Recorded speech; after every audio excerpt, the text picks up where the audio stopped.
शाम में नहीं हो पाएगा, ओके। 7-8 बजे। ओके।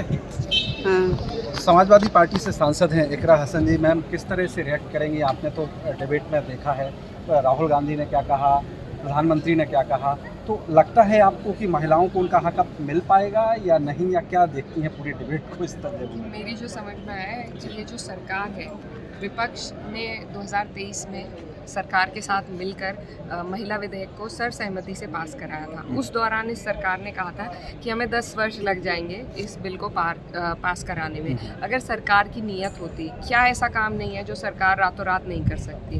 बिल्कुल कर सकती थी, लेकिन सरकार ने एक गेम की तरह, एक वीडियो गेम की तरह महिलाओं के लिए ये काम छोड़ दिया है कि आप पहले 2 पड़ाव हम पार करेंगे, तब जाके आपको कोई पुरस्कार इसमें मिलेगा।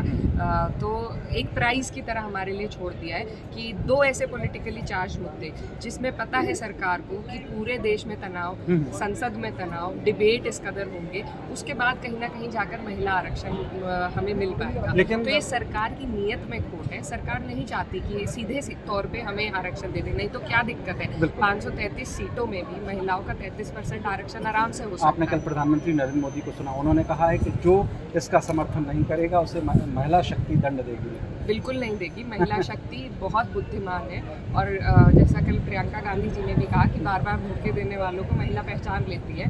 तो अगर इनको लागू करना था, ये कब से ताकत में है? ये 2023 में जब बिल भी पास हुआ तो ये 24 में लागू कर सकते थे। और आज भी एक महिला होने के नाते हम कहते हैं कि हमारी मांग है 2029 में आप 543 सीटों पर 33% आरक्षण महिलाओं को देने का काम करिए। इसमें पूरा सदन, विपक्ष समेत सब आपके साथ रहेंगे। आप में अगर हिम्मत है आप करके दिखाइए, लेकिन आपकी नीयत ही नहीं है। आप चाहते हैं कि महिलाओं को बढ़ाकर टुकड़े दिए जाए। जो अभी जो पार्लियामेंट है उसमें मर्दों की सीट घटाने की हिम्मत और मादा ना तो प्रधानमंत्री में है ना सत्ता पक्ष में। इकरा जी, जिस तरह से आपके नेता अखिलेश यादव ने भी कल प्रधानमंत्री के सामने कहा कि मुस्लिम महिलाओं को भी रिजर्वेशन दीजिए, आप लोगों का क्या मानना है? बिल्कुल, देखिए हमारी पार्टी की सबसे पहले मांग थी कि ओबीसी कोटा, सब कोटा कैटेगराइजेशन होनी चाहिए महिला रिजर्वेशन में। और साथ ही अब हमारी मांग है कि जो रिलीजियस माइनॉरिटीज़ हैं उसमें चाहे सिख महिलाएं हों, ईसाई हों, पारसी हों, मुसलमान हों, उन सभी का भी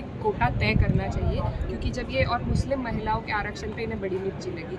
जो सरकार जब भी कोई विधेयक लेकर आती है, चाहे वो ट्रिपल तलाक का हो या वक्फ का हो, तो उन अपने कामों को ये मुस्लिम महिला के नाम पर बेचने का काम करते हैं। आज मैं एक मुस्लिम महिला हूँ, मेरे अलावा सिर्फ एक और मुस्लिम महिला सदन में है। आज अगर हमने ये मांग रखी तो इन्हें बड़ी मिर्ची लग गई। जब ये इतने हिमायती बनते हैं मुस्लिम महिलाओं के, तो ये दे दे मुस्लिम महिलाओं को आरक्षण, उससे तो उनका सशक्तिकरण होगा, उससे तो वो और आगे बढ़ेंगे। क्या प्रधानमंत्री नहीं चाहते जो बार बार कहते हैं मुस्लिम महिला, एक हाथ में कंप्यूटर हो, एक हाथ में वो कुरान हो, एक हाथ में कंप्यूटर हो, तो दीजिए ना, बढ़ाइए। आएंगी जब मुस्लिम महिला सदन में अपनी बात को उठा पाएंगी। तो ये हमारी पार्टी की औपचारिक मांग है कि ओबीसी कोटा, साथ में रिलीजियस माइनॉरिटीज़ का कोटा महिला रिजर्वेशन में लागू किया जाए, तय किया जाए, ताकि हर वर्ग की महिला, देखिए महिलाओं को समझना ज़रूरी है कि महिलाएं एक होमोजेनस ग्रुप नहीं है। हम लोग सब एक समान नहीं है।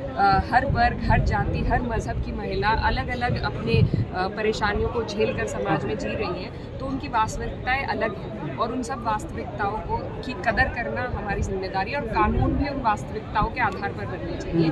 अगर आप कोटा नहीं देंगे, सब कोटा नहीं देंगे, तो सीमित दायरे में महिला आरक्षण बिल पहुँच पाएगा, सभी महिलाओं को उसका फ़ायदा नहीं। इकरा जी, एक अंतिम सवाल, लगता है आपको कि जिस तरह से खासतौर से मुस्लिमों की बात की जा रही है, तो अगर मुस्लिम महिलाओं आगे बढ़ती हैं तो पूरे मुस्लिम समाज को आगे बढ़ने में मदद मिलेगी? ये बड़ा मूव होगा तो आप लोग, आपकी पार्टी मांग कर रही है? देखिए, कोई भी वर्ग, जैसा डॉक्टर BR अम्बेडकर ने कहा था कि वो किसी भी समाज की प्रोग्रेस को उस समाज की महिलाओं की तरक्की से आंकते हैं। तो बिल्कुल, अगर समाज में अगर मुस्लिम महिलाएं आगे बढ़ेंगी तो पूरा समाज को वो अपने साथ लेकर आगे बढ़ाएंगी। तो ये मेरा मानना है और मांग रही है आपकी पार्टी? हमारी पार्टी की मांग भी है और हमारी सोच इत्तेफाक रखती है बाबा साहब डॉक्टर भीमराव अम्बेडकर की सोच से, जिनका कहना था कि जिस वर्ग की महिला आगे बढ़ेगी वो पूरा का पूरा वर्ग। लेकिन जो सरकार कह रही है, सरकार की दलीलों से सहमत है जो प्रधानमंत्री कह रहे हैं और जो गृह मंत्री कह रहे हैं? बिल्कुल असहमत है। उनको तो लागू करना ही नहीं है। उनको सिर्फ और सिर्फ महिलाओं की आड़ में अपने इलेक्टोरल मैप को बदलना है, जिससे कि वो अब आगे आने वाले चुनाव में अपनी सीटों को सिक्योर कर सकें। और महिलाएं उनकी साजिश समझ चुकी हैं, उनकी बातों में नहीं आएंगी।